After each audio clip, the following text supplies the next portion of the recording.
2차 전지는 앞으로 다시 이것에 주목해야 됩니다. 뭐예요? 리튬 한번 보도록 하죠. 리튬이 이제 원자번호로는 3번이고 원자량이 6.949 막 그래요.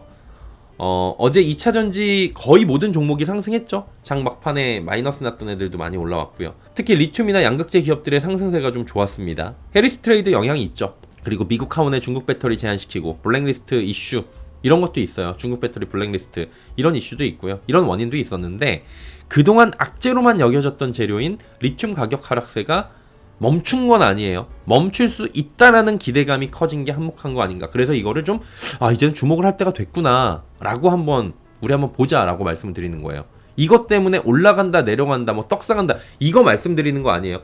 요인들이 있으면 하방 요인이 있고 이게 하방 요인이 멈췄으면 이게 스테이 할 건지 다시 상방으로 틀 건지 이거를 보는 과정이 주가를 볼 때는 필요한 건데 그 과정의 일환이고 리튬은 상당히 중요한 재료이기 때문에 여기서 이 시점에서 꼭 봐야 된다는 말씀을 드리고 있는 거예요. 리튬 가격 어때요? 어마어마하게 빠졌죠. 물론 옛날 가격대로 하면 아직도 올라온 거긴 하지만 리튬 가격은 2022년 11월 이 고점 대비해서 90% 폭락했습니다. 리튬 가격 하락에 따른 수익성 악화 등이 지속적으로 부각이 되면서 리튬이나 양극재 기업들 나아가서 셀 기업들까지 전방위적으로 업계에 악영향을 끼치고 있던 거죠. 근데 미국 정부하고 앨범알, CATL 이런 정책으로 리튬 가격이 바닥에 근접한 거 아니냐 아니면 바닥 아니냐 이제 턴하는 거 아니냐 이런 기대감이 커지고 있는 거예요. 그러다 보니까 다시 주목해야 되는 게 리튬 가격이 된 거고요. 그 근거를 하나씩 체계적으로 좀 정리를 해드리도록 하겠습니다. 이거 어제 한번 짚어드렸는데 다시 한번 보자는 거예요. 블룸버그가 보도를 한 거고요. CATL 중국 장치성 광산에서 리튬 생산 잠정 중단입니다. UBS가 확인했다고 보도를 한 거고요. 이번에 중단을 하는 건데 이거는 이제 중국 같은 경우에는 얘네들도 명절이잖아요. 명절이어가지고 명절 때 집으로 보내죠. 사람들을 쉬고 와 그러는데 급한 공장은 갔다 빨리 와 이렇게 돼갖고 다시 돌린다고요. 근데 급하지 않은 곳들은 이때 이제 조금 감산을 해요. 한 2주 쉬다 와 한 달 쉬다 와 그러는데 아예 그런 식으로 해갖고 감산을 때려버린 겁니다.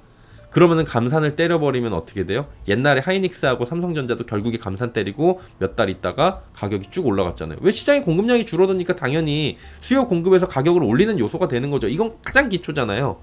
그러면 어떻게 되겠어요? 리튬 가격이 수요는 뭐 그렇게 크진 않잖아요 지금. 근데 수요가 조금씩 나아지고 있다라고 우리는 전망을 하고 있는데 그 중에서 별로 안 나아지는데 공급이 지금 과잉해서 들어왔던 건데 이 과잉 공급됐던 공급들이 이제 줄어드니까 가격 안정화 요인으로 가는 거고 오히려 지금 이 가격이 떨어질 만큼 떨어졌으니까 안정화되면서 올라가지 않을까라고 보는 거예요.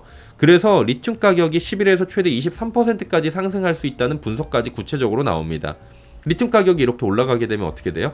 배터리 밸류체인의 수익성이 높아지겠죠. 특히 리튬 채굴 생산 이런 거하고 관련된 리튬 관련주들 그리고 양극재 업종도 직접적인 영향이 있는 그래서 얘네들이 강한 호재로 어제도 작용을 했던 것 같습니다.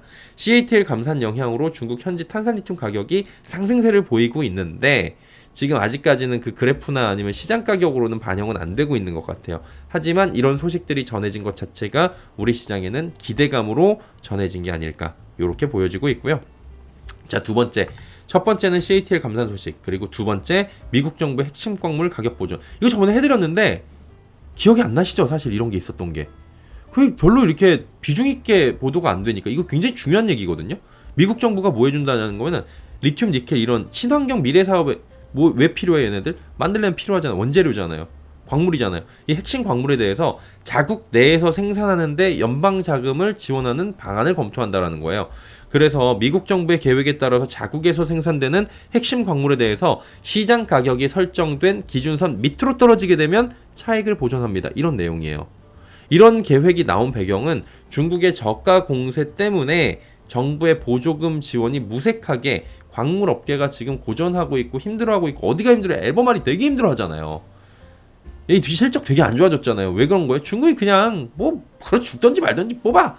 중국 정부가 보조금 주니까 야 생산성을 그냥 마진 밑으로 내려. 적자 분석해. 중국에 보조금 주겠지. 그러면서 막 만드는 거예요. 그러다 지들끼리 막 파산하고. 조금 있으면 이제 중국 이렇게 해갖고 감산 소식이라 그랬는데 감산 나오면은 다른 애들이 더 앞으로 나올 수 있는 문제는 얘네들이 중국이 그렇게 막 무리하게 찍어내고 있던 거잖아요. 그리고 얘네들이 지금 이제 감산하잖아요. 그럼 어딘가가 폐업했다, 이제 도산한다, 이런 얘기들이 나올 확률도 저는 개인적으로 있어 보인다라고 뇌피셜을 굴리고 있거든요.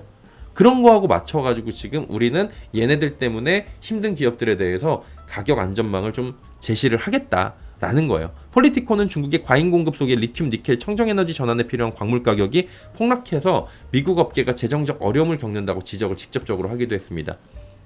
그래가지고 지금 가격이 엄청나게 이런 식으로 내려갔으니까 상황 전개가 안 좋아요.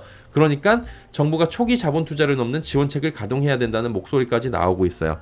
근데 요거는 이제 한시적으로 시행하고 가격 경쟁력이 있지만 외국의 시장 조작에 고정하는 사업만을 골라서 지원하는 방안을 검토하는 것으로 알려지긴 하는데, 검토를 한다는 자체만으로도 호재고요. 이거는 시장의 기대감을 높일 수가 있고, 그다음 왜냐면은 더 심각해지면 언제든 개입할 수 있다라는 얘기를 시그널을 준 거잖아요. 그리고 실제로 하겠다라는 거고, 그래서 가격의 하방 안정성을 주겠다라는 거잖아요. 결론적으로 이거 시행되면 어떻게 되겠어요? 광물의 공급망은 미국과 전략적으로 경쟁하는 중국이 지배하고 있는 이런 전방위적인 상황 속에서 미래 산업의 필수적인 핵심 자원을 확보하기 위해서 공급사슬 재편에 나선 미국의 초당적 행보에도 속도를 더할 수가 있다 라는 거고요. 미국은 지금 친환경 정책에 대해서 지금 계속 예산 집행하고 있고 드라이브 걸고 있고, 만약에 해리스가 된다라고 한다면 얼마 전에 대선 토론에서 마지막 발언에서, 그리고 마지막 발언 전에도 이야기했던 여러 가지 중에서 나는 친환경 정책을 계속 가져갈 거고, 제조업 경기를 이게 부흥시키는 거고, 노동자를 살리는 거고, 지금 내연기관을 하고 있는 UAW 쇼펜 위원장도 이거에 대해서 지지 의사를 보냈다고 얘기를 한 만큼 초당적인 행보가 이어질 확률이 굉장히 높다라는 거죠. 시너지가 날 수가 있다는 거예요. 미국 내 핵심 자원을 중국에 과도하게 의존하면 수출 규제 등 안보가 불안해질 수 있다. 이런 목소리가 커지니까 하원에서 배터리 금지법 이런 것들 지금 통과시켜갖고 상원으로 넘어가고 있고 막 이런 거잖아요. 그리고 블랙리스트법 만들고 있고, 실제로 그런 것들이 나오고 있으니까 실행 가능성이 적지가 않아요. 이런 것들이. 그러면 만약에 이 법안이 기대감이 아니라 실제로 시행돼요. 그러면 어떻게 돼요? 하방 지지를 해주겠죠. 가격을 사준다는데, 가격을 보조해준다는데. 그럼 큰 틀에서는 중국에 의해서 가격이 좌지우지되고 있는 현 상황이 바뀔 수가 있는 거고, 중국산 리튬은 FEOC예요. 이제 그 광물들도 전구체도 광물이고요. 얘네들도 광물인 건데, 그 광물 자체가 중국에서 나오는 것들은 그 위험 국가로 들어가가지고 얘네들 건 이제 쓸 때는 보조금 못 받고 문제가 되는 거잖아요. 우리나라 제품들은 당연히 IRA 적용 다 받죠.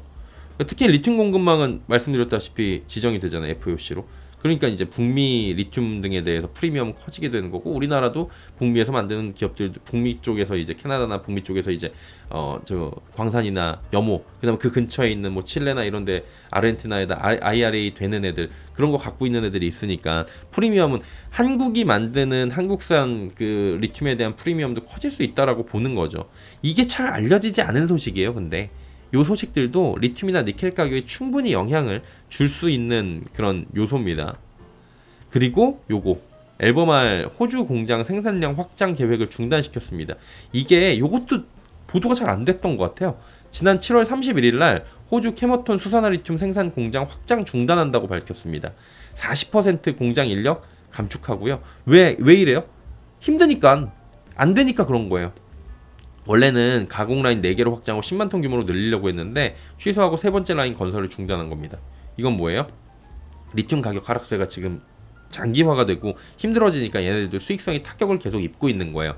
그러니까 앨범알은 사업 운영 구조하고 비용을 종합적으로 검토한다는 방침이고요. 이렇게 하면은 공급이 늘어날 것들을 시장은 계산을 해갖고 가격이 결정이 되는 건데, 늘어날 것 같던 공급이 늘어나지 않는다. 감산 효과가 되는 거예요. 시장이 반영이 돼 있던 거니까 그 반영이 돼 10만 톤까지 늘렸다고 했는데 안 늘렸잖아요. 그럼 10만 톤을 이미 계산하고 시장에서는 가격이 움직이고 있었을 텐데 일부가, 그런 것들이 이제 사라진 거니까 감산 효과가 생기는 셈이다. 이렇게 보시면 될 것 같습니다. 결론적으로는 뭐예요? 니켈이나 리튬 강산, 염호 이런 가격이 가장 저렴한 시기에 지금 적극적으로 우리나라 기업들을 뭐하고 있어요? 매입하고 있잖아요. 사러 다니고 있잖아요. 그리고 니켈 광산 사고, 염호 사고, 그 다음에 지분 투자해가지고 이런 그 광물들에 대해서 그 주도권을 가지려고 우리나라도 노력을 하고 있고, 이게 아마 지금 최우선순위로 하고 있을 거예요. 각 기업들이 지금 이 시점이 제일 싸니까 싸게 사갖고 결국에는 전기차 시대가 오면은 이거를 비싸게 만들어고 팔면 이익은 따봉이겠다 이러는 겁니다. 그래가지고 이번 하락 시기를 리튬이 잘 지나가게 되면 IRA 수혜 보죠. 중국 반사이익 통해서 상당한 가치로 되돌아올 수 있다라는 기대감이 이제 묻어나기 시작하는 것 같아요. 최근에 발표된 CATL 감산 영향으로 리튬 가격이 반등할 것이라는 기대감도 직접적으로 커졌고요. 선반영으로 상승 중이다. 그래서 UBS의 분석처럼 리튬 가격이 예상대로 연내 11에서 23% 상승하면 톤당 한 8,600달러 이렇게 예상이 된다고 합니다. 그럼 수익성이 개선이 되겠죠. 자, 여기다가 뭐예요? 광물 가격 안정화에 따른 리튬 니켈 가격 추가 하락 방지, 적정 가격 이상의 시세 형성 기대감 충분히 올라올 수 있죠. 고점 대비 90% 이상 급락한 가격도 저가 매수세를 불러일으킬 수 있는 요소고요. 이 상황에서 이런 얘기들이 나오면서 가격 반등이 나오면 저가 매수를 하려고 기다렸던 들어와가지고 조금 가격이 가파르게 올라갈 수 있죠. 이런 분석들이 이미 물밑에서 나오고 있었어요. 근데 크게 변동 없던 리튬 가격이 최근에 움직인다는 얘기가, 움직일 수 있다라는 얘기가 이렇게 함께 나오니까 리튬 관련주, 양극재 기업들의 주가가 맨날 묻혀 있다가 땅바닥에 꿈틀거리고 있는 게 아닌가라고 분석을 해보는 거고요. 여러분 감안해야 되는 거는 뭐냐면은 2차 전지도 그렇고 엔터도 그렇고 뭐 로봇도 그렇고 AI도 그렇고 오랜 기간 하방으로 지금 속된 말로 꼬라박았잖아요. 그럼 투자자들도 힘들고 주가가 그럼 반등하려는 움직임이 나오면 지쳐가지고 그냥 던지고 나가려고 하는 사람들이 굉장히 많습니다. 대개 매도 물량에 대해서 상당한 압박을 받아요. 이런 오랜 장기 하락 추세에 멈춰있던 애들은. 이 경우에는 주가가 좀만 오르면 매도 물량의 윗꼬리를 다는 경우가 많이 생깁니다. 그리고 섹터 내에서 순환매도 좀 나올 수 있다는 걸 감안하세요. 전액이 올랐었죠. 전에. 그 다음에 소형 장비주들이 올랐었죠. 그 다음에 셀들이 올랐죠. 최근에. 그러다가 이제 어제 그저께는 리튬 양극재가 올라가고 있죠. 어떻게 계속 바뀌는지도 이것도 섹터 내에서 보셔야 돼요. 옛날처럼 이렇게 우후죽순으로 다 올라가진 않습니다. 그리고 블랙록이 또 한 가지 앨범 아래 지분을 대량 매입했다는 소식이 있었다고 하는데 이거는 제가 취재한 내용이 아닙니다. 예, 보다 보니까 그 투모로우라는 채널 아시죠? 여기 투자의 모든 길. 저희 채널 보시고 있다고 메일도 서로 주고받은 적이 있는데 저도 잘 보고 있다고 했고요. 예, 여기에 자세히 또 설명이 돼 있어요. 예, 번역본부터 해갖고 좋은 목소리로 또 설명을 해주시는데 앨범알 지분 블랙록이 대량 매입했다 이 의미하고 이런 것들은 의미 있죠. 얘네들이 일대 주주로 올라가는 거는 의미가 있는 건데 자세한 내용은 투모로우 투자의 모든 길 채널을 참고하시길 바라도록 하겠습니다. 이렇게 정리하도록 하죠.